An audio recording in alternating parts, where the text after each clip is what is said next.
6-7 बजे तक कोई भी घर से बाहर दिखाई नहीं देता। ज्यादातर घर में हीटर की गर्माहट थी। वहीं गरीब शांति का गरीब परिवार 25 गज के कच्चे मकान के अंदर ठंड में गुजारा करने को मोहताज था। माँ जी, पापा जी, आप दोनों कुछ लेंगे? चावल, सब्जी दो? अरे नहीं नहीं सरिता बहू, मुझे तो ये बर्फ जितनी ठंडे चावल खाए भी नहीं जा रहे हैं। 2 कौर भात खाकर ही मेरा तो कलेजा ठंड से जमने को हो रहा है। बहू, अब ठंड का मौसम शुरू हो चुका है। चावल कम से कम बनाया करो, ज्यादातर रोटी बनाया करो। दोनों टाइम खाने में रोटी खाने से शरीर में थोड़ी गर्माहट रहती है। तभी खाना खाते खाते राकेश गुस्से में टोन मारता है। जरूरी है क्या? तुमको तो लगता है घर में कोई काम ही नहीं है। अरे बेचारी 5 दिन भर काम में लगी रहती हैं। तुमको तो केवल कमा कर लाना पड़ता है। अगर ये 5 पकाकर परोस कर देना छोड़ दे तो थाली में रोटी नहीं मिलेगी। समझ में आई? चुपचाप से खा ले चावल। शांति को इस तरह से गुस्सा करते देख सरिता चुप करवाती है। माँ जी शांत हो जाइए, गुस्सा मत कीजिए। हो सकता है शायद से राकेश जी को याद नहीं रहा होगा।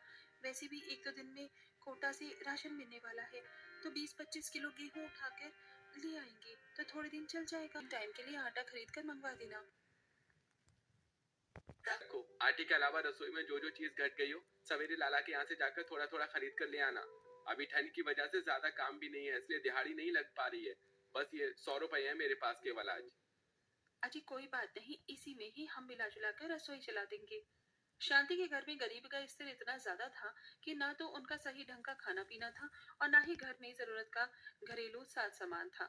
ले देकर बस खाना पकाने के लिए 2-4 बर्तन, मिट्टी का चूल्हा और सोने के लिए कुछ बिस्तर।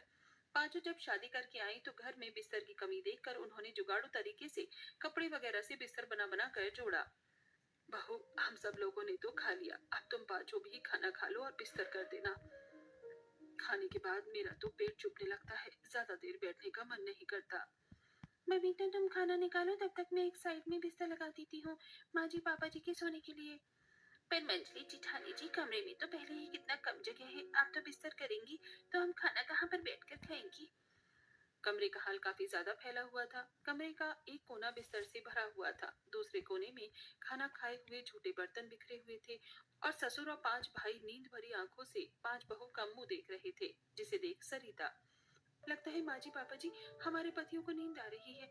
पहले उनके लिए कमरे में बिस्तर करने का जुगाड़ लगाना पड़ेगा, उसके बाद हम आराम से खाना खाने बैठेंगे।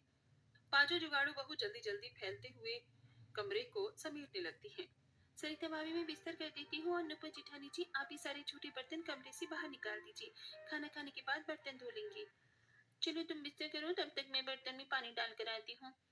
तब 5वीं बहू बबीता नुपुर के साथ गंदे बर्तन बाहर करती है। किरण जल्दी से कमरे के अंदर एक लाइन से लंबा बिस्तर लगा देती है, जिस पर बच्चे, सास ससुर और पांचों के पति सो जाते हैं। तभी प्रभात कुरकुराने लगता है।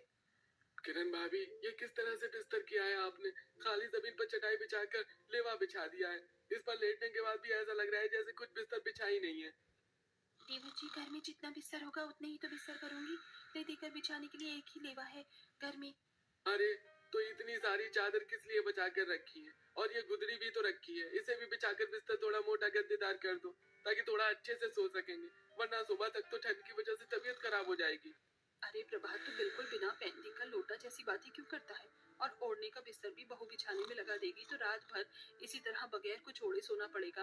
अरे जितना बिस्तर है इतने में ही गुजारा करना पड़ेगा। ये तो मेरी 5 जुगाड़ू बहुओं ने एक आध लेवा सिल दिया है कि ठंड के मौसम में ओढ़ने का काम चल जाए, वरना तो इसी तरह ठंड के मौसम में रात भर काम कर काटनी पड़ती। घर में बिस्तर की कमी देखकर बेचारे पांचों भाई पतली दुबली चादर को ओढ़कर हाथ पांव मोड़कर ठंड में सोने की कोशिश करते हैं। वहीं सभी के खा चुकने के लास्ट में पांचों बहुएं एक साथ खाना खाने के लिए बैठती हैं। बबीता देखती है कि बर्तन में बहुत ही थोड़े से चावल बचे हुए हैं और सब्जी के नाम पर भी कढ़ाई में सोयाबीन के 2-4 फांक लगे हैं। सरिता भाभी, आपने कितना चावल बनाया था? हम पांचों के खाने के लिए आज फिर से खाना कम रहे, तभी तो चावल कम पड़ गया, क्योंकि हमारे लंबे चौड़े परिवार में चेनाब चावल लगता है। जब जाकर सबके खाने के बाद हम बहू के लिए पेट भर कर खाने के लिए खाना बचता है। अभी तो इन थोड़े चावल में ही गुजारा करना पड़ेगा। बबीता एक ही थाली में सबके लिए खाना निकालती है और पांचों बराबर बराबर कौर खाती हैं। तभी शांति रसोई में आती है और थोड़े से चावल में 5 बहू को खाते देख उसकी आंखों में आंसू छलक जाते हैं। सरिता बहू, बबीता बहू, किरण, नुपुर, आशा बहू, क्या बात है, भगोने में और भात नहीं पड़ा क्या जो तुम पांचों एक ही थाली में खा रही हो और ऐसे छुंछे चावल क्यों खा रही हो? सब्जी भी नहीं ली, जबकि तुम पांचों को तो सोयाबीन की सब्जी पसंद है। रुको, मैं सब्जी देती हूँ। शांति के रसोई की तरफ बढ़ती ही पांचों करीब जुगाड़ू बहु संकोच में आ जाती हैं। तभी आशा बात को संभालते हुए, माँ जी रहने दीजिए, हमें से किसी को सब्जी नहीं चाहिए। वो सब्जी में थोड़ा मसाला ज्यादा डल गया है ना, इसीलिए देखकर खाने का मन नहीं है। आशा बहू, तुझको तो ठीक तरीके से झूठ बोलना भी नहीं आता। आज फिर से खाना खत्म हो गया है। जिस दिन से तुम पांचों शादी करके आई हो, खाली तुमको दुख देखने को ही मिला है, कभी तुमने सुख नहीं किया। ससुराल का पता नहीं भगवान कब मेरे घर के हालात अच्छे करेगा। तुम पांचों को इस तरह से पेट काट कर खाते देखकर मुझे बिल्कुल अच्छा नहीं लगता। माँ जी, एक बार हमारे पति अच्छे से कमाने लग जाए तो हम भी सही से खाएंगे। ठंडा हो गया है, मुझको तो पानी छूने में करंट लग रहा है। बर्तन खंगालने की हिम्मत नहीं है। खाना बनाने के बाद मैंने चूल्हा भी बुझा दिया था, वरना थोड़ा पानी चूल्हे पर गर्म कर लेते। तभी किरण के जुगाड़ू दिमाग की बत्ती जलती है और वो बाल्टी का पानी फेंक कर चंपाकल चलाती है। किरण, तुमने भरी बाल्टी का पानी क्यों फेंक दिया? बर्तन कैसे धुलेगा? जी जानी जी, मेरे दिमाग में बढ़िया जुगाड़ आया है, जिससे हमें बर्फ जितनी ठंडे पानी से बर्तन धोने की जरूरत